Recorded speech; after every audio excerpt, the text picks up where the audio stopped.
2018 թվականից հետո տեղ ունեցել մի գործընթաց, երբ այն կազմակերպությունները, ՀԿ-ները, որոնք զբաղվում են այս թեմատիկայով, իրանք կամաց ձուլվեցին, կարելի ասել իշխանության հետ մեկ ընդհանուր մարմին դառան, եւ սա հատկապես պարզ երևում էր այս տարվա ներկայացած մի շարք զեկույցների։ Երկու զեկույց ենք ներկայացրել։ Ինչի համար է այդ զեկույցը պետք, որովհետև ՄԱԿ-ում, երբ որ իրականացնում են այդ դիտարկումները, պետությունները հարցեր եւ առաջարկություններ են տալիս, նրանք անում են Հայաստանի պետության զեկույցի հիման վրա, մարդու իրավունքների պաշտպանի զեկույցի հիման վրա եւ մյուսը քաղաքացիական հասարակությունն է, որը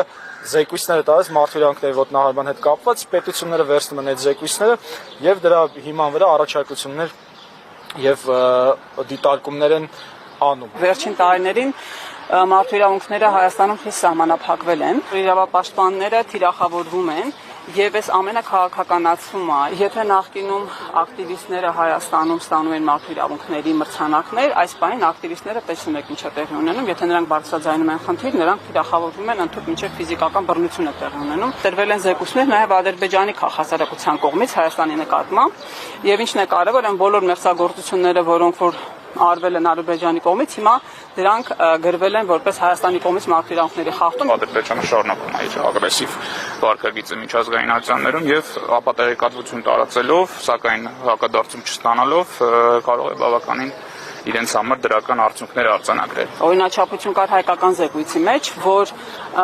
շեշտվում էր, որ տեղի է ունեցել բռնի տեղահանում, որ պետությունը ստիպված է եղել գործ ունենալ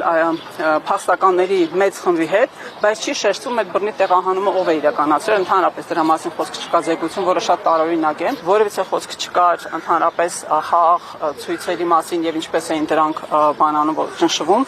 ընդհանրապես խոսք չկա խոշտանգումների մասին։ Բավականին ծավալով ներկայացված է բոլոր այն ընտրախախտումները, որը Երևանի ընտրություններում տեղի ունեցան, ներկայացրել ենք Վանաձորի դեպքը, Բերդ համայնքի դեպքը, Ալավերդու դեպքը, իշխանությունների կազմակերպված ընտրությունները չեն արտահայտում ժողովրդի կամքը։ Հատկապես շեշտադրումը կատարվում է լրատվամիջոցների նկատմամբ սահմանափակումների, իրավապաշտպանների նկատմամբ բռնությունների եւ սահմանափակումների, որ երբ որ առաջարկություններն ու դիտարկումները արվում են, դրանից հետո այդ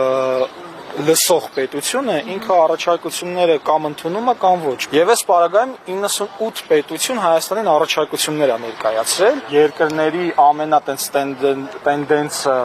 առաջարկությունների կանանց իրավունքներն է, մասնավորապես Ստամբուլյան կոնվենցիան վավերացնելը, կանանց ներգրավվածությունը քաղաքական եւ քաղաքացիական process-ներում ապահովելը, որը շատ կարեւոր է իհարկե։ Ու սեպտեմբերին Հայաստանը պետք է արդեն ասի, ընդունում է թե չի ընդունում։